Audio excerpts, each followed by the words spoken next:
इस कार्यक्रम के पुण्यार्जक हैं स्वर्गीय माताजी श्रीमती मनोरमा जैन, श्री संतोष कुमार जैन, श्रीमती निर्मला जैन, भ्रातृ एवं भ्रातृवधू श्री प्रदीप जैन, श्रीमती प्रीति जैन, पुत्र एवं पुत्रवधू लकी जैन, शिवानी जैन, पौत्र अनिकेत जैन, पौत्री अवनी जैन, पुत्र यश बिट्टू, पुत्री दामाद पिंकी जैन विकास जैन, दोहित्र देवांश जैन, पुत्री एवं दामाद रिंकी जैन जय जैन, दोहित्र अरिहंत जैन खुशी जैन, फर्म संतोष जैन केटरर्स, सागर मध्य प्रदेश। उड़ रहा है पल्ला, पूरा शरीर दिख रहा है और दूसरे 4-6 पुरुषों से दूसरी 4-6 महिलाएं क्या ठिठोलियां कर रही हैं। कभी हाथ पे हाथ मार देती हैं, कभी वो पीठ में हाथ मार देता है उस्ताद, और चल रहा है। जब तक राज नहीं खुल पाए तुम अपनी आवाज सजा लो, और जब तक श्वास नहीं रुक पाए तुम अपना इतिहास बना लो, अपना इतिहास बना लो। और ये सब घटक्रम मैंने कह दिया, शादियों में आप देख लेते हो, करते भी हैं, इसमें कई लोग इसमें इन्वॉल्व भी होंगे, ये सब चलता है। उस रानी ने भी बहुत षड्यंत्र रचने का प्रयास किया, मगर उसे रिझा नहीं सकी, क्योंकि उसने घोषणा कर दी थी दुनिया की सबसे सुंदर नारी अगर कोई है तो वो मेरी पत्नी है, और सारी नारियां मेरी मां, बहन और बेटी के समान हैं, इसलिए मुझे अब किसी से कोई मतलब नहीं। रानी सेमीफाइनल में भी फेल हो गई, फाइनल में फेल हो गई। राजा ने कहा तू तो फेल हो गई, अब देख मैं भेजता हूं, अब देख मैं दिखाता हूं कि दोनों का प्यार क्या है, दोनों में कितना समर्पण है, दोनों में कितना आत्मीय भाव है। मैं भेजता हूं अब अपने नौकरों को। और उन्होंने अपने गुप्तचरों को कहा कि जाओ, दाम्पत्य जो नया दाम्पत्य हमारे राज्य में आया, हमारी कॉलोनियों में आया है, उस सेठ की सेठानी से कहो कि इस राज्य का राजा तुम्हें लाइक करता है और तुम्हें अपनी पटरानी बनाने की लिखित में पत्र देता है कि तुम अगर चाहो तो मेरी पटरानी बन सकती हो। पत्र भी लेकर के आ सकता हूं, ये अपने गुप्तचरों से कहा। गुप्तचर गए और कहा कि हमारे राज्य के राजा आपको पसंद करते हैं। क्या राजा साहब मुझे पसंद करते हैं? अब देखना स्लिप होना शुरू। पहले ही पॉइंट में एक सीढ़ी खिसक गई, स्लिप। राजा मुझे पसंद करते हैं? हाँ, गुप्त रखिए बात को। क्या उनकी और भी रानियां हैं? कितनी रानियां हैं? कुंवारे हैं वो? ना ना ना ना ना ना ना, उनकी 2 रानियां हैं, मगर उनका कहना है अगर आप राजा को स्वीकार करते हैं तो राजा अपने आप को मुख्य पटरानी आपको बना सकते हैं। अच्छा, सोचती हूं, मगर मैं कैसे मानूं कि वो मुझे पटरानी बना देंगे? लिपिबद्ध करके ले आऊंगा। ठीक है। राजा के पास गए, जादू चल गया है। राजा कहता है ठीक है, अब उसको यह कहो कि राजा साहब तुम्हें पटरानी तो बना लेंगे, मगर उन्हें एक खटका है। क्या वो खटका साफ हो सकता है? खटका क्या है? तुम्हारे पति। वो तो मेरे दाएं बाएं हाथ का खेल है, कोई बड़ी बात नहीं है। क्या राजा साहब ये स्वीकार कर चुके हैं? तो फिर हमारे यहां पर मसाल जलता है, और ये 2 बजे से 3 बजे के बीच में अगर मसाल बुझ गया तो समझ लेना राजा साहब का खटका खत्म हो गया। अच्छा, ठीक है। राजा ने फौरन 1-4 की गार्ड तैयार की और कहा कि वो मकान पूरा घेर लो, मसाल बुझने के पहले तुम्हें उसको अरेस्ट करना है, उस महिला को। मसाल बुझते ही तुम्हें उसके महल में चढ़ जाना है। ठीक है, एक 4 की गार्ड ने पूरा मकान रात्रि में 10 बजे घेर लिया।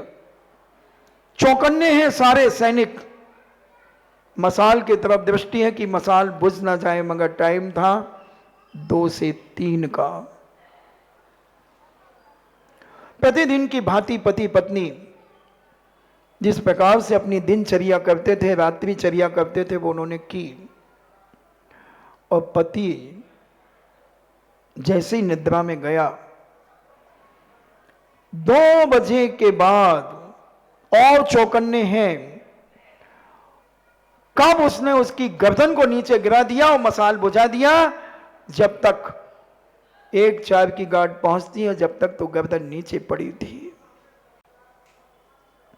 गर्दन नीचे पड़ी थी। बंधुओं, किसे तुम अपना मान रहे हो? अपना सपना नहीं होता, सपना अपना नहीं होता, अपना हट नहीं सकता, सपना सट नहीं सकता। बंधुओं, दुनिया में कोई किसी का नहीं है, सब झूठा संसार है। किसे हम अपना मान रहे हैं? कौन किस वक्त कौन धोखा दे दे, कौन अपना स्वार्थ सिद्ध करने के लिए कौन सा षड्यंत्र रच दे। राजा को नफरत हो गई, स्त्री जाति से नफरत हो गई कि जिसकी चर्चा सारी कॉलोनी छोड़ो, सारे मोहल्ले छोड़ो, पूरे राज्य में जिसकी चर्चा थी, उनके प्रेम वात्सल्य की चर्चा थी, उनके आत्मीय भावों की चर्चा थी, मगर एक थोड़ी सी वासना की पूर्ति के लिए, थोड़ी सी वासना की पूर्ति के लिए उसने अपने पति का विनाश कर दिया। कहां जा रही है दुनिया? ये घर घर की कहानी हमें क्या सिखा रही है? घर घर की कहानी हमें क्या सिखा रही है और हम क्या सीख रहे हैं? बंधुओं, पूछो अपने इस मन से, इस छली मन से, इस बेईमान मन से, कितना गिर जाता है आदमी जब ऐसे सीरियल देखता है कि इससे तुम्हारे घर की एकता बनी है, कि तुम्हारे घर की एकता कपूर जैसे उड़ चुकी है। बंधुओं, कपूर जैसे उड़ गई, जैसे कपूर को जलाने पर कुछ नहीं बचता है। आज मानसिकता के अंदर कुछ नहीं बचा है, केवल वासना, ताड़ना, एक दूसरे को नीचे दिखाने का परिणाम, जलील करना, और कुछ नहीं। हमने क्या शिक्षा प्राप्त की है? बताते हैं 8 साल चली है घर घर की कहानी, और एक टाइम नहीं, 2-2 टाइम। कितनी मानसिकता में पाप तुम्हारे अंदर जागृत हुआ है उस घर घर की कहानी को देखने से।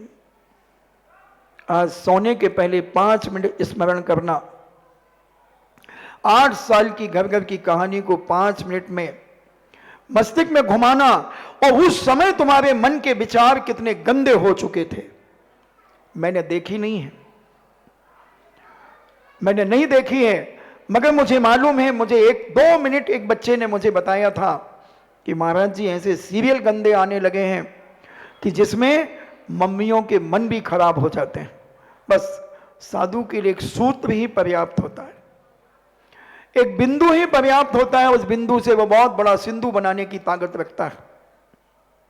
फिर मैंने विचार किया कि उसमें क्या होना चाहिए, और आप देखें, जिन जिन ने देखी, जो रात में नहीं देख पाते वो दिन में देखते थे, सारे काम छोड़ करके वो देखते थे। और बोलो उस समय तुम्हारी मानसिकता में कितना पाप पैदा हो जाता था, कितने गंदे विचार हो जाते थे तुम्हारे मन के अंदर। और कई लोगों ने तो उन विचारों को गंदा करके कायों से भी गंदे हो चुके थे।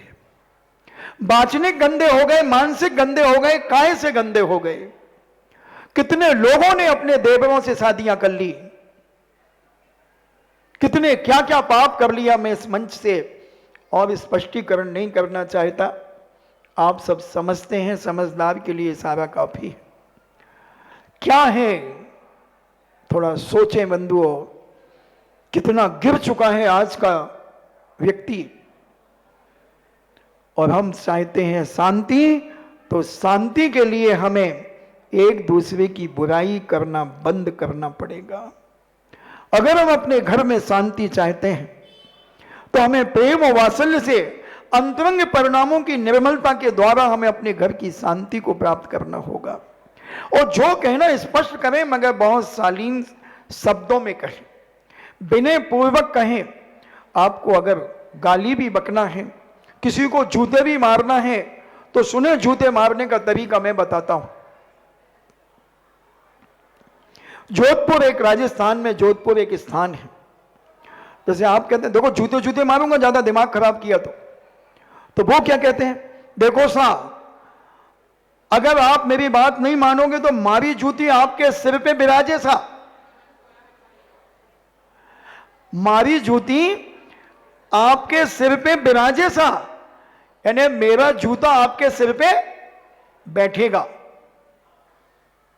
बहुत अच्छे मीठा बोलते हैं, पधारो सा, पधारो सा, कुत्ता सा आ गया, सा यानी साहब, शाप, कुत्ता साहब, तो बहुत अच्छा बोलते हैं।